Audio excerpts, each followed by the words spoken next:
बिस्मिल्लाहिर्रहमानिर्रहीम। अस्सलामुअलैकुम स्टूडेंट्स, आज हम इस वीडियो में रिएक्शंस ऑफ कार्बोनाइल कंपाउंड्स के बारे में पढ़ेंगे।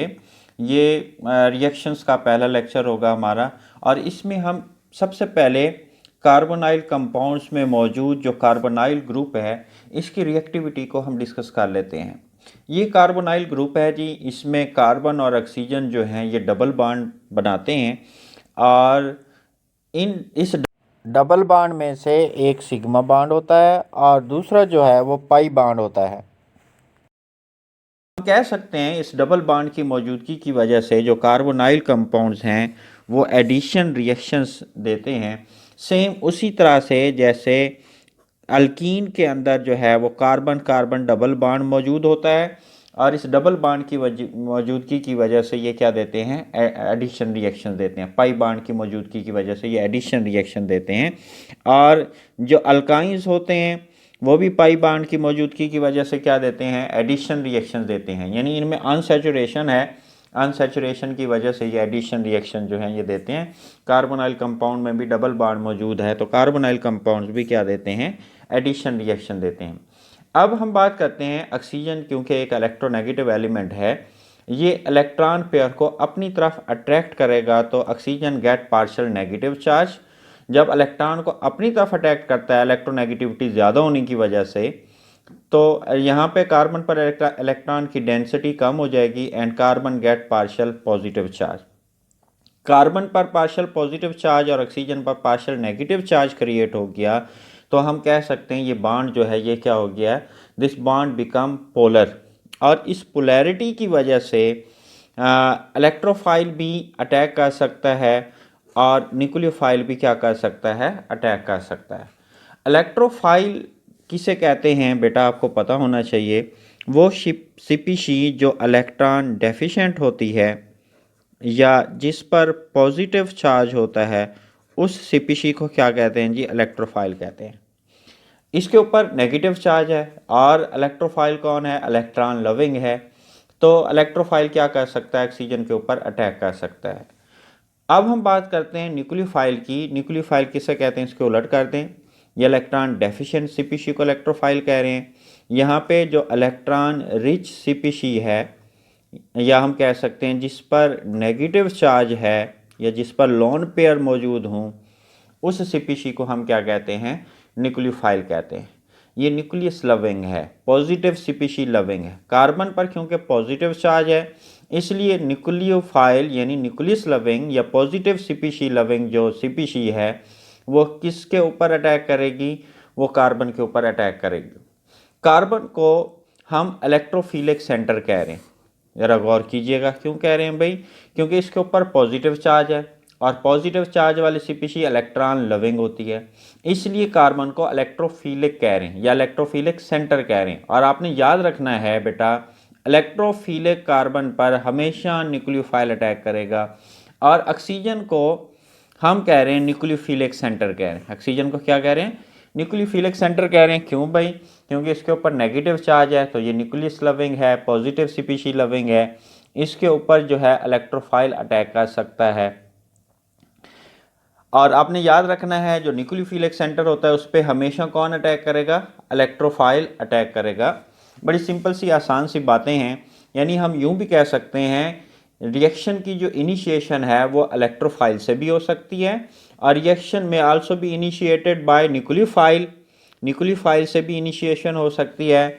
ये जो अटैक है कार्बन के ऊपर इलेक्ट्रोफाइल का, सॉरी न्यूक्लियोफाइल का, और जो अटैक है ऑक्सीजन के ऊपर इलेक्ट्रोफाइल का, ये जो अटैक है ये डिपेंड करता है किसके ऊपर, रिएक्शन टाइप के ऊपर और रिएक्शंस की कंडीशंस के ऊपर जो है ये बात डिपेंड करती के ऊपर, और रिएक्शंस की कंडीशंस के ऊपर जो है ये बात डिपेंड कर। अभी हमने पढ़ा कि जो कार्बोनाइल कंपाउंड्स हैं, कार्बोनाइल कंपाउंड्स में जो कार्बोनाइल ग्रुप होता है इसमें एक सिग्मा बॉन्ड और एक पाई बॉन्ड मौजूद होता है।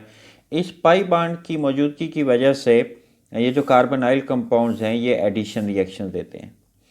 अगर कार्बोनाइल कंपाउंड्स पे न्यूक्लियोफाइल अटैक होता है तो फिर उन रिएक्शंस को हम क्या कहेंगे, न्यूक्लियोफिलिक एडिशन रिएक्शन कहेंगे। फ़र्ज़ करें ये हमारे पास न्यूक्लियोफिलिक रिएजेंट है और ये इसका नेगेटिव पार्ट और ये इसका पॉजिटिव पार्ट है। ये जो नेगेटिव पार्ट है ये हमेशा इलेक्ट्रोफिलिक कार्बन पे क्या करेगा, अटैक करेगा, क्योंकि कार्बन के ऊपर पार्शियल पॉजिटिव चार्ज होता है और ऑक्सीजन पर पार्शियल नेगेटिव चार्ज होता है। ये न्यूक्लियोफाइल जो है, न्यूक्लियोफिलिक रिएजेंट का जो नेगेटिव पार्ट है ये इलेक्ट्रोफिलिक कार्बन पे अटैक करेगा और ऑक्सीजन का जो न्यूक्लियोफिलिक करैक्टर है उसको क्या कर देगा, इन्हांस कर देगा, बढ़ा देगा। यानी ये बॉन्ड यहाँ पे शिफ्ट होगा, ऑक्सीजन पर नेगेटिव चार्ज आ जाएगा।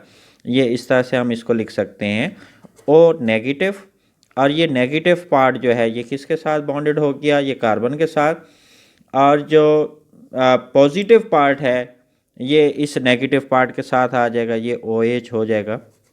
इस बनने वाले प्रोडक्ट को हम क्या कह रहे हैं जी, एडिशन प्रोडक्ट कह रहे हैं, या जिसको हम क्या कहते हैं बेटा, सिंपल है, इंतहाई आसान है, इसको हम एडक्ट भी कहते हैं। क्या कहते हैं इसको, एडक्ट भी कहते हैं। ये जो न्यूक्लियोफिलिक रिएक्शंस हमने पढ़ने हैं कार्बोनाइल कंपाउंड्स के, they can be catalysed by both acids and bases.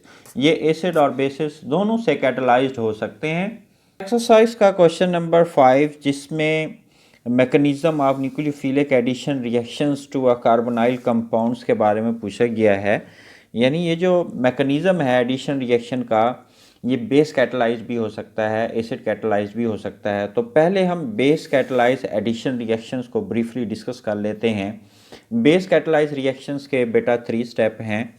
कितने स्टेप मैं बता रहा हूँ, 3 स्टेप में। फर्स्ट स्टेप के अंदर बेस जो है ये न्यूक्लियोफिलिक रीएजेंट के साथ रिएक्ट करेगी और स्ट्रांग न्यूक्लियोफाइल जो है वो क्या करेगी, जनरेट करेगी।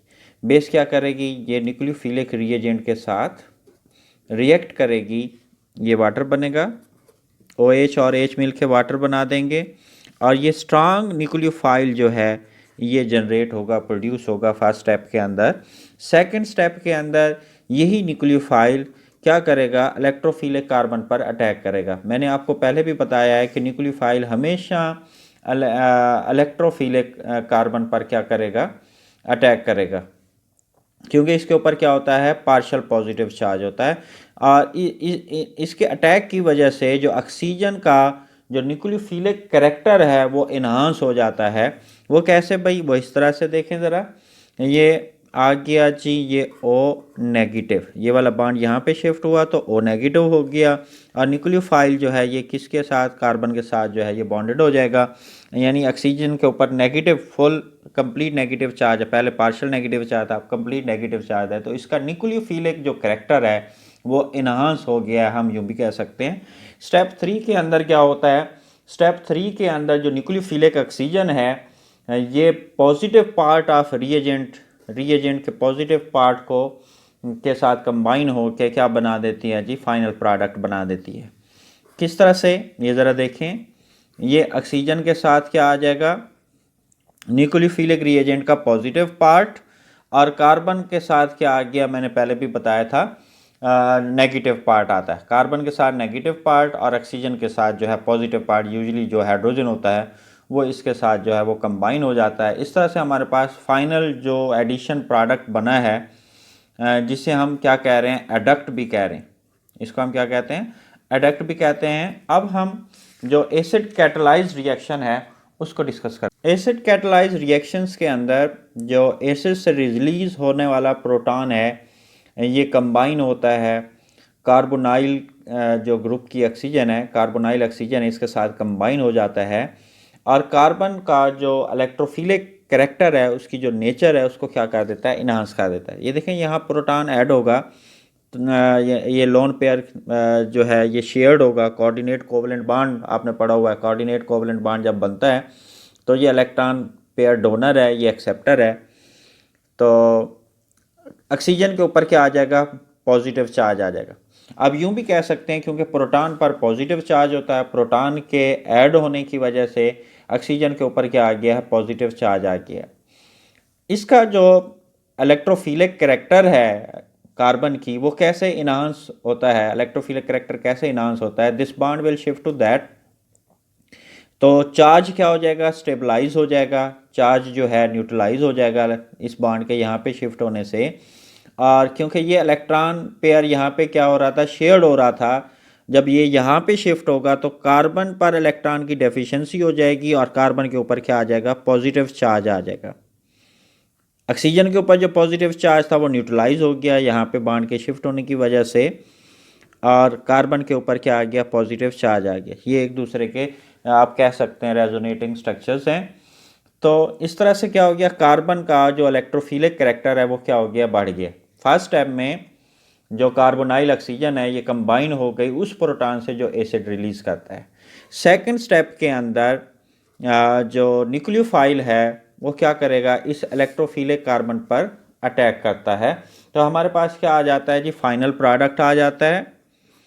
ये ऑक्सीजन के साथ हाइड्रोजन पहले से कंबाइन हो गई थी और ये जो न्यूक्लियोफिलिक रिएजेंट का नेगेटिव पार्ट है ये यहाँ पे जो है कंबाइन हो गया। रिएक्शन चाहे एसिड कैटलाइज्ड हो या बेस कैटलाइज्ड हो, दोनों सूरतों में बनने वाला जो एडिशन प्रोडक्ट है यानी जो एडक्ट है वो हमेशा क्या होता है, वो हमेशा सेम बनता है। This is our today's lecture, that's it, thank you.